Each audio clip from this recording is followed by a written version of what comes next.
Hello friends, welcome to our channel tutorial help course for English. আমি Payel. Friends, যদি তোমাদের আমার এই চ্যানেলটা ভালো লাগে তাহলে অবশ্যই আমার চ্যানেলটা সাবস্ক্রাইব করো এবং পাশে থাকা বেল আইকনটা অবশ্যই প্রেস করো, যাতে আমি যখনই নতুন কোনো ভিডিও আপলোড করবো তোমরা সাথে সাথে তার নোটিফিকেশান পেয়ে যাও। এবং ভিডিওগুলো ভালো লাগলে অবশ্যই লাইক, কমেন্ট, শেয়ার করতে ভুলো না। তো চলো শুরু করি। আজকে আমরা এখানে ভয়েস চেঞ্জ নিয়ে আলোচনা করব।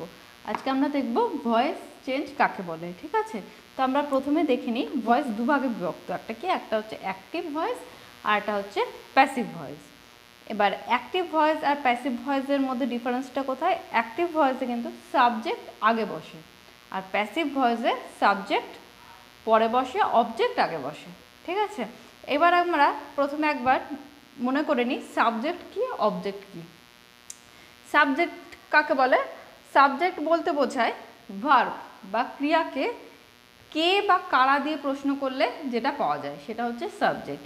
যেমন আমি, তুমি, সে, মানে কোনো কোনো কিছু যে কাজটা করে সে হচ্ছে সাবজেক্ট, আর সে যে কাজটা করে সেটা হচ্ছে কি, অবজেক্ট। ভার্বকে যদি কি বা কাকে দিয়ে প্রশ্ন করা হয় তাহলে সেটা হয়ে যায় অবজেক্ট। এক্সাম্পল আমরা দেখে নিই। যেমন এখানে একটা সেন্টেন্স আছে, the boy plays football. The boy, এক্ষেত্রে দ্য বয়টা কি হচ্ছে? এই যে দ্য বয়, কে ফুটবল খেলছে, প্লেটা কি, প্লেটা হচ্ছে ভার্ব। তাহলে কে খেলছে, তাহলে সেটা কি হচ্ছে? দ্য বয়, ছেলেটা খেলছে। তাহলে দ্য বয়টা কি হয়ে গেল? সাবজেক্ট। কি, সে কি খেলছে, ভার্বকে কি বা কাকে দিয়ে প্রশ্ন করলে সেটা হয়ে যায় কি, অবজেক্ট। সে কি খেলছে? সে খেলছে কিন্তু ফুটবল। তাহলে এক্ষেত্রে ফুটবলটা কি হয়ে গেল? ফুটবলটা কিন্তু অবজেক্ট হয়ে গেল। ঠিক আছে, নেক্সট আমরা দেখি আই লাইক ফিশ, মানে কি, আমি মাছ পছন্দ করি। এখানে ভার্ব কোনটা? লাইক। তাহলে সাবজেক্টকে আই, আইটা হচ্ছে সাবজেক্ট।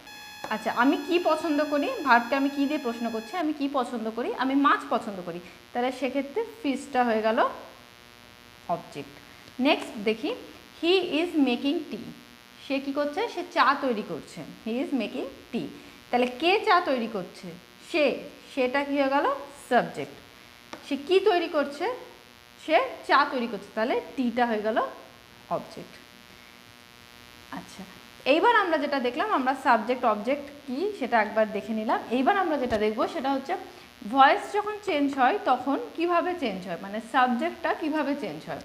আচ্ছা, সব ক্ষেত্রে কিন্তু সাবজেক্ট থাকে না, কিন্তু যে ক্ষেত্রে সাবজেক্ট থাকে, সাবজেক্ট দেওয়া থাকে, সেটা কিভাবে চেঞ্জ হয় সেটা আমরা দেখব।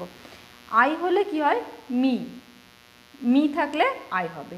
ঠিক আছে, ইউ, ইউই হয়। হি, হিম হয়, হিম থাকলে হি হবে। শি, হার হয়। দে, দেম হয়। ইট, ইট হয়।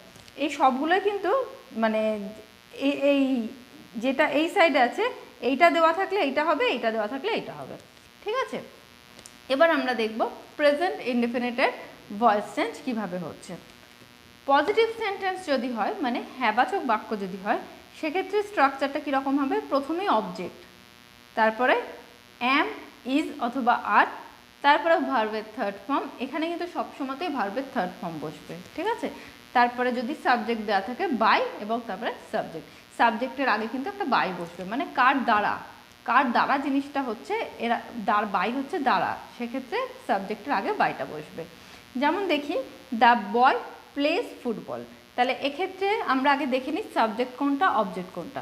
দ্য বয়টা কি হয়ে গেল? দ্য বয়টা হয়ে গেল সাবজেক্ট, ফুটবলটা কি, অবজেক্ট।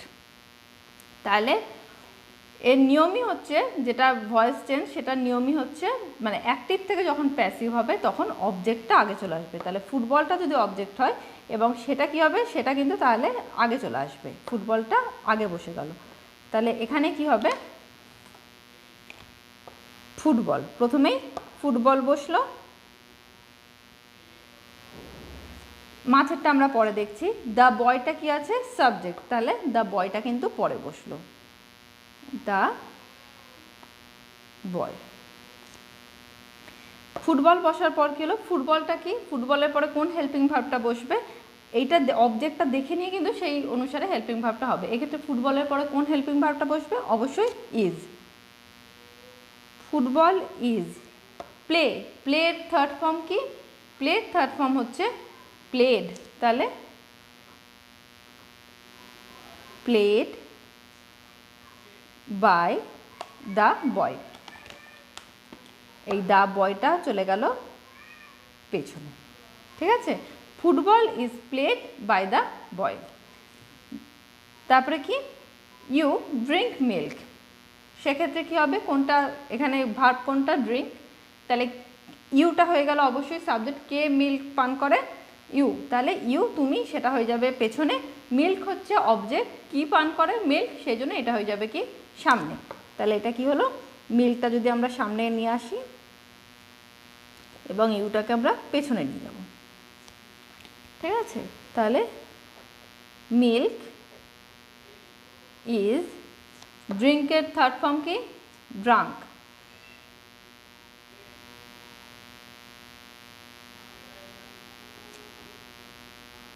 By you.